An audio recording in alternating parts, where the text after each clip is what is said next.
I thought I had everything I ever wanted. My life wasn't flashy or filled with wild adventures, but it was steady, predictable, even. I worked a decent job, paid my bills on time, and had clear goals for the future. It wasn't glamorous, but it was mine, and I was proud of it. And then there was her, Samantha. She walked into my life like a breath of fresh air, full of laughter and energy. From the moment we met, I was drawn to her vibrant personality. She said she admired my calm and steady demeanor, how I didn't get swept up in the chaos of life.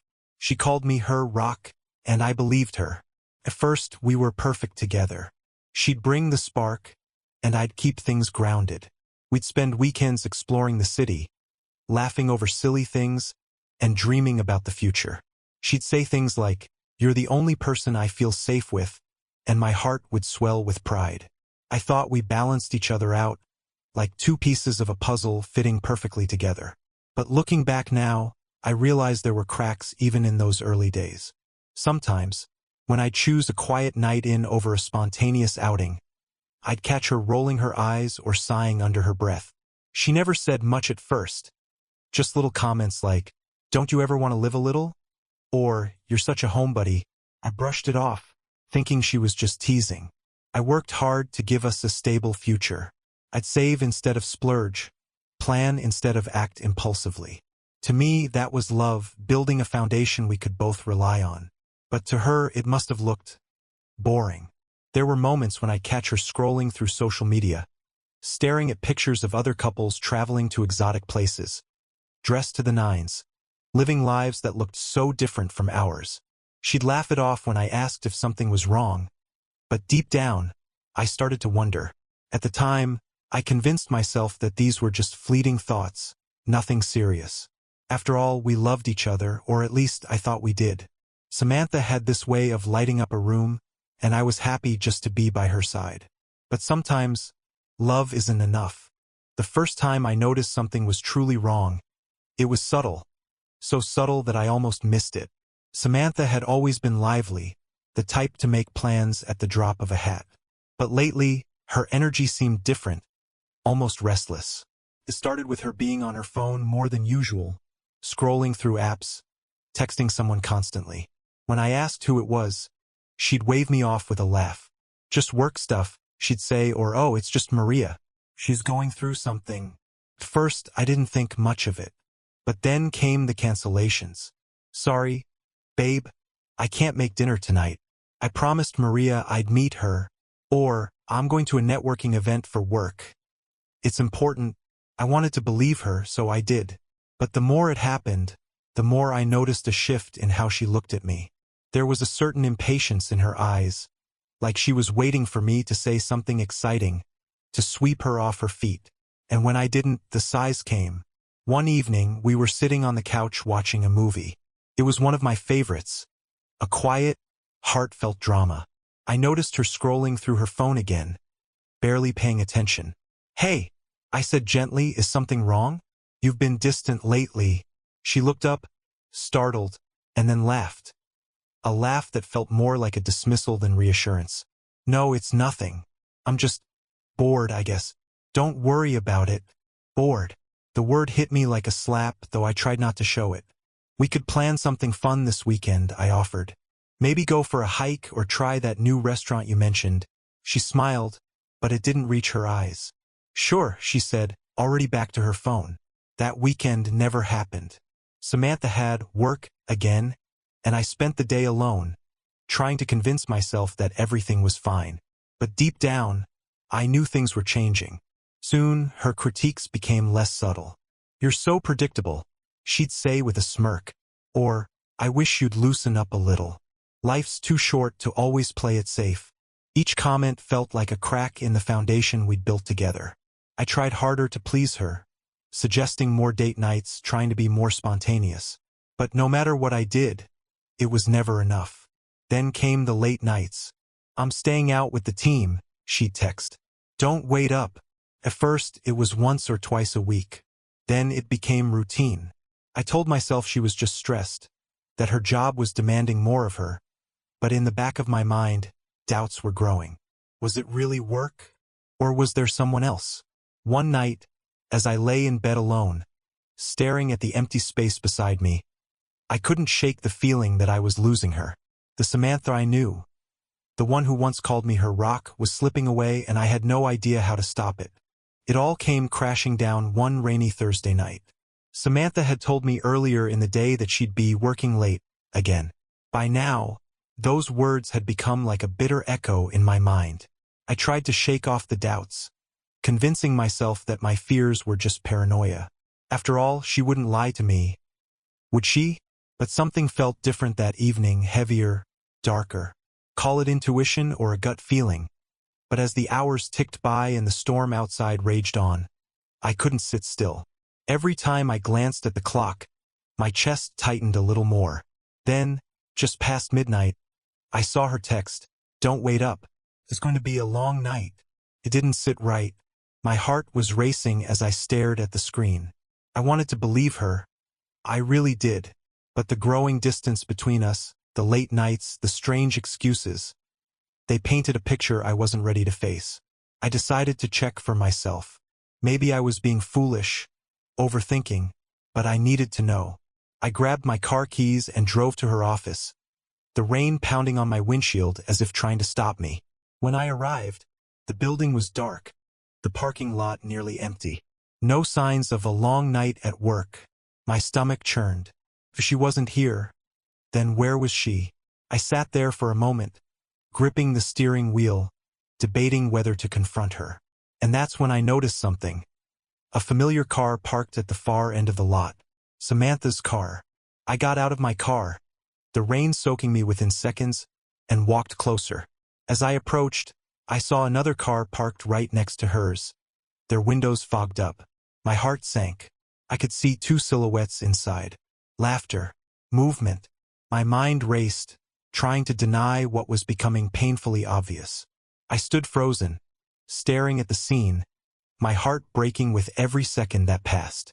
Finally, I couldn't take it anymore. I tapped on the window, my hand trembling. The laughter inside stopped abruptly. I saw Samantha's face turn toward me, her eyes widening in shock. The man next to her? Someone from her work team. I recognized him from the few office parties I'd attended with her. A charming guy who always seemed to command attention. The look on her face said it all. She wasn't sorry for what she'd done. She was sorry she got caught. I didn't yell. I didn't scream. I simply turned and walked away, ignoring her calls of "Wait, let me explain." There was nothing left to explain.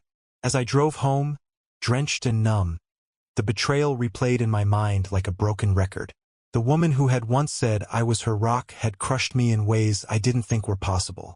But as painful as that moment was, it was also the beginning of something new.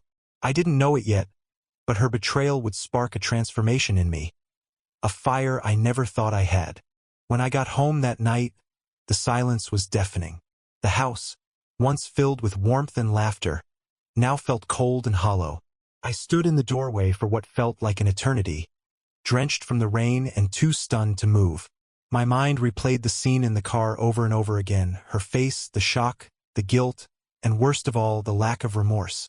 I finally sank into the couch, staring at nothing. My hands were trembling, and for the first time in years, I let the tears fall. It wasn't just heartbreak I felt. It was humiliation. The woman I had loved, trusted, and built a future with had made a mockery of everything we shared. The next few days were a blur. Samantha tried to call and text me, each message more desperate than the last. "Please, let's talk. I didn't mean for this to happen. You don't understand. It's not what you think." But I didn't respond. What was there to say? Every word she sent felt like another dagger in my chest. I couldn't bear to hear her excuses or whatever justification she thought would make it better. At work, I struggled to focus. My colleagues noticed something was off, but I brushed off their concerns with a weak smile. Inside, I was crumbling. The betrayal had shattered not just my trust in Samantha, but my confidence in myself. Was I not enough? Was I really so boring that she needed to find excitement elsewhere? Nights were the worst. The bed felt too big, too empty. Memories of our happiest moments haunted me. The way she used to look at me like I was her whole world, the promises we made, the dreams we built together. I questioned everything. Was it all a lie? Had she ever truly loved me? The emotional weight was suffocating. I felt like I was drowning, gasping for air while the waves of heartbreak and anger pulled me under. I thought about confronting her, screaming, demanding answers. But what good would that do? It wouldn't undo what she had done. Instead, I retreated into myself. I stopped answering her calls and avoided places we used to go together. I deleted the playlists we'd made, threw away the photos on the fridge, and packed her things into boxes. Each item was a reminder of the life we'd built and the life she'd destroyed. One evening, as I sat alone in the dark, something inside me shifted. The sadness was still there, but anger was beginning to take its place. Not the kind of anger that consumes you, but the kind that fuels you. I realized that Samantha's betrayal didn't define me. Her choices were a reflection of her own flaws, not mine. I didn't deserve what she did to me, and I wasn't going to let it break me. That night, I made a decision. I wasn't going to be the victim anymore. If she thought I was boring, then fine. But I would show her and myself that I was so much more than she ever gave me credit for. Little did she know, her betrayal would become the turning point of my life. The morning after my realization, something inside me felt different. The weight of sadness still lingered, but it was no longer crippling. I stood in front of the mirror, looking at a version of myself I barely recognized. Tired, unshaven, and defeated. "This isn't who I am," I said aloud, my voice cracking. And at that moment, I decided to take control. If Samantha thought I was boring, it was her loss. I wasn't boring. I was just stuck in a routine built around her. Now, I would break free from that cage and rebuild my life. The first step was simple but symbolic. I cleaned the house. Every corner, every surface. It was like I was scrubbing away the remnants of the life we shared. Her clothes? Donated. The mug she always used? Thrown away. The photos of us? Packed in a box and shoved into the attic. With each sweep of the broom and wipe of the cloth, I felt lighter, freer. But that was just the beginning. I sat down with a notebook and wrote a list of things I'd always wanted to do but never had the time or courage to try. Traveling, learning new skills, pursuing hobbies I'd put aside for the sake of our relationship. Samantha had once been the center of my universe, but now it was time to make myself the center. I started small. I signed up for a cooking class, something I'd always been curious about but dismissed as unimportant. To my surprise, I loved it. There was something therapeutic about creating something from scratch, about focusing on the simple act of chopping, mixing, and tasting. Then came the gym. I'd always seen it as a chore, but now it became an outlet. Each lift, each run on the treadmill, felt like a release. A way to channel my anger and frustration into something productive. Slowly but surely, I started seeing changes, not just in my body but in my mind. I felt stronger, more capable, and more in control. My coworkers began to notice the difference. "You seem different," one of them said. More confident, and they were right. For the first time in years, I wasn't just existing, I was living. The real turning point came when I decided to face one of my biggest fears: public speaking. I joined a local group that focused on building confidence and communication skills. Standing in front of a room full of strangers, my hands shaking and my heart racing, I told my story. Not just about Samantha, but about rediscovering myself. The applause at the end was unexpected but invigorating. For the first time, I realized my pain had a purpose. My story wasn't just about betrayal. It was about resilience. Each step I took away from the life I'd built with Samantha brought me closer to the person I was always meant to be. I wasn't just surviving her betrayal, I was thriving because of it. What I didn't know was that my transformation hadn't gone unnoticed by Samantha. But that part of the story would come later. For now, I was focused on one thing: me. A few weeks had passed since I started rebuilding my life, and every day felt like a small victory. The hurt was still there, lingering in quiet moments, but it no longer controlled me. I wasn't the man Samantha had left behind. I had become someone stronger, someone who realized that the power to heal was always within me. It wasn't easy, though. There were days when the loneliness crept in, when I found myself staring at my phone, debating whether or not to call her. But I resisted. I knew the only way forward was to continue without her, to make choices that were mine alone. Then, one evening, I ran into her. I hadn't seen Samantha in weeks. My life had gone on, and hers? Well, I wasn't sure what it looked like, but I didn't care anymore. I had finally gotten to a place where the thought of her didn't dominate my mind. But when I turned the corner at the coffee shop and saw her standing there, her eyes locked with mine, something inside me shifted. She looked different, disheveled, like she hadn't slept well in days. She took a step toward me, her voice trembling. She stopped, unsure of how to continue. I've been thinking about what happened. I didn't interrupt. Instead, I gave her a calm, steady look. I could see the guilt in her eyes, but it wasn't the kind of apology I needed. I'm sorry, okay? Her voice cracked. I was wrong. I shouldn't have done it. I can't believe I hurt you like that. I stood still, watching her. The old part of me, the one that wanted answers, that yearned for closure, was tempted to step in. But I didn't. The truth was, there was nothing she could say that would undo what she'd done. I finally spoke, my voice quiet but firm. You made your choice, Samantha.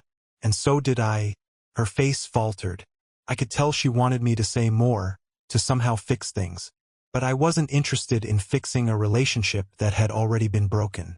I had risen above it. I wasn't that same man who had begged for her love and attention.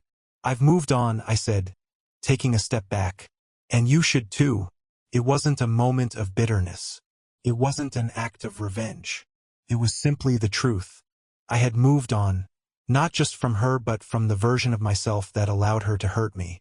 As I walked away, I felt lighter. There was no anger, no sadness, just peace. Samantha had expected me to crumble after everything that happened. But what she didn't realize was that her betrayal had sparked something in me. It had ignited a fire that burned away the doubt, the fear, and the resentment. I wasn't just surviving anymore. I was thriving. I was living for me. And as I left her behind, I knew there was nothing she could say or do that would bring me back to the person I once was. I had risen above it all. Months passed, and life kept moving forward. The sting of betrayal had dulled, and my confidence had only grown. Samantha's absence from my life had become a distant echo, a faint memory I no longer clung to. In the quiet moments, I could still feel the weight of what she had done, but it didn't define me anymore. Meanwhile, I noticed something. It wasn't a big, obvious change at first, but as the weeks went by, I began hearing whispers, small pieces of information that seemed to be slipping through the cracks of Samantha's perfect life. At first, it was just rumors, stories that people shared casually in conversation. Did you hear? One of my coworkers asked one afternoon. Samantha's new relationship is falling apart. I didn't care at first. I had moved on, and whatever happened to her now was none of my concern. But then I heard more. It wasn't long before I learned that her new boyfriend, the one she had left me for, wasn't exactly the perfect man she thought he was. It turned out he was just as manipulative and deceitful as she had been. I couldn't help but feel a bitter sense of satisfaction when I learned he had started distancing himself from her. Not out of love, but because he had found someone else. The stories kept coming. Samantha had started to spiral. The life she had thought she could rebuild had begun to crumble around her. She'd lost her job after months of poor performance. Her friends had stopped reaching out, tired of her constant drama and broken promises. One night, I ran into her again. She looked different, worn down, tired, and on the edge of tears. She was sitting alone in the same coffee shop we'd once frequented. But this time, she wasn't the confident woman who had walked out of my life with her head held high. I hesitated for a moment, unsure if I should approach her. But she caught my gaze, and there was something in her eyes. Regret, shame, and a deep sense of loss. "Hey," she said, her voice quiet and shaky. "Can we talk?" I didn't answer immediately. Instead, I took a seat across from her, my expression neutral. There was no anger in me anymore, no desire for revenge. But I couldn't ignore the quiet satisfaction that bubbled up inside. "I messed up," she said, her eyes wet with unshed tears. "I didn't realize how good I had it with you. I thought I could do better, that I could be happy with someone else. But everything's falling apart. I don't know what to do anymore." I looked at her, but there was no sympathy in my heart. Not anymore. She had made her bed, and now she had to lie in it. "Maybe if you had respected what we had, things would be different," I said calmly. "But you didn't. You chose to tear everything down for something that didn't last. You thought you could do better, but now look where you are." She looked away, the tears finally spilling over. It was the first time I saw her truly broken, and while part of me wanted to reach out, to offer comfort, I knew that wasn't my place anymore. "I'm sorry," she whispered, more to herself than to me. "I was wrong." I took a deep breath. The words I had once longed to say, the ones I had thought would bring me peace, didn't feel as satisfying as I had imagined. Instead, there was only emptiness. "I'm sorry too," I said softly, "but I've moved on. I hope you can do the same." She nodded, a final tear slipping down her cheek. I could see that she had finally come to terms with what had happened. Maybe not fully, but enough to understand that it was over. And no matter how much she regretted it now, there was no turning back. As I stood up to leave, I realized something. I hadn't just moved on from Samantha, I had moved beyond her. She was part of my past now, but I was focused on my future. Her downfall was a product of her own choices, and while I couldn't deny the sense of justice in seeing her face the consequences of her actions, I knew that I was better for it. I had risen above her betrayal, and now I was the one thriving. The months after that meeting with Samantha passed in a blur. Each day was a reminder that I had made the right choice. There was no going back to the life we once had. And with each passing day, the weight of our past relationship felt less heavy. It had taken time, but I had finally closed that chapter, not out of anger, but out of necessity. I threw myself into my new life, focusing on the things I had put off for so long. I traveled to places I had always dreamed of visiting, reconnected with old friends, and most importantly, I started building the kind of life I had always wanted for myself. The confidence I had gained wasn't just about appearance. It was about embracing who I had become, learning to appreciate my own worth, and finding peace in the silence left behind by Samantha. I had no need for validation from her anymore. Her presence in my life was a shadow, fading more and more as time went on. One evening, as I was walking down the street after a long day, I ran into someone new. Her name was Emily, someone I'd met through a friend and instantly connected with. She was kind, funny, and most importantly, she didn't come with the baggage of past heartbreak. Our first conversation was easy, unforced, and real. We talked for hours, sharing stories, laughs, and even some vulnerable moments. For the first time in a long while, I felt like I was seen for who I truly was. Not the man who had been betrayed, not the one caught in the past, but the man I was becoming. Emily didn't know my history with Samantha, and I wasn't in any rush to tell her. I wasn't hiding anything. I just didn't need my past to define me anymore. What mattered now was the present, and the future we were building, however small and new it was. A few weeks later, Emily and I took a trip together. A spontaneous getaway to a small coastal town. We spent the days exploring, talking, and letting go of old ghosts. That trip was a turning point for me. It was the moment I realized how much I had healed, how much I had grown, and how much more I still had to experience. I never heard from Samantha again. Her calls stopped, her messages stopped. Part of me had once thought that she might try to come back, but deep down, I knew I had already let go of her long before she had any chance. I didn't hold any grudges anymore. Her downfall had been her own doing, and it was no longer my concern. I had my own life to live, my own story to write. The mistakes we made were part of our past, but they didn't define who I was becoming. As I sat on the porch of the little beach house Emily and I had rented, watching the sun set over the horizon, I realized that I had finally reached closure. The past was where it belonged, in the past. I had learned my lessons, faced my demons, and come out stronger on the other side. I was no longer the man who had been left behind. I was a man with a future, one I was excited to live. I wasn't just surviving anymore. I was living. And as the last light of the day dipped below the water, I smiled. It was the first time in a long while that I felt truly free. It's strange how life works sometimes. You go through heartbreak, betrayal, and the worst kind of pain, and you think it'll never end. You think you'll always carry the weight of those moments. But time heals more than you can imagine. And it shapes you into something you never expected. A year had passed since the last time I saw Samantha. A year of change, growth, and transformation. Every day, I felt more at peace with the path I had taken. The days of hurt and regret were behind me. They didn't haunt me anymore. And now I could see the future clearly, something I had never been able to do when I was with her. I had never thought I would be here, standing tall, feeling confident, and truly happy. My career had taken off. I was doing what I loved, surrounded by people who valued me. Not just for what I could give them, but for who I was. I had friends who supported me, and most importantly, I had learned to value myself. The man who had once felt like a failure was now a success. And then there was Emily. We had been seeing each other for months now, and with each passing day, I found myself falling deeper for her. She was everything Samantha wasn't. Kind, genuine, and full of life. I wasn't afraid of being hurt again, not with Emily. She didn't come with expectations or the baggage of the past.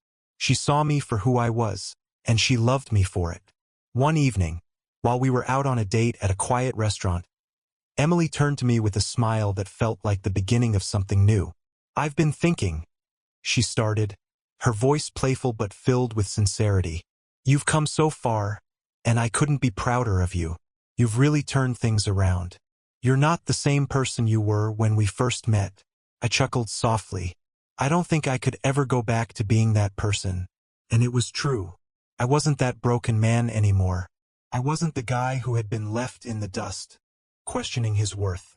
I was someone who had found strength in his vulnerability, who had risen above betrayal, and who had created a life he could be proud of. As I looked at Emily, I knew this was just the beginning. The future wasn't about the past or the mistakes that had come before.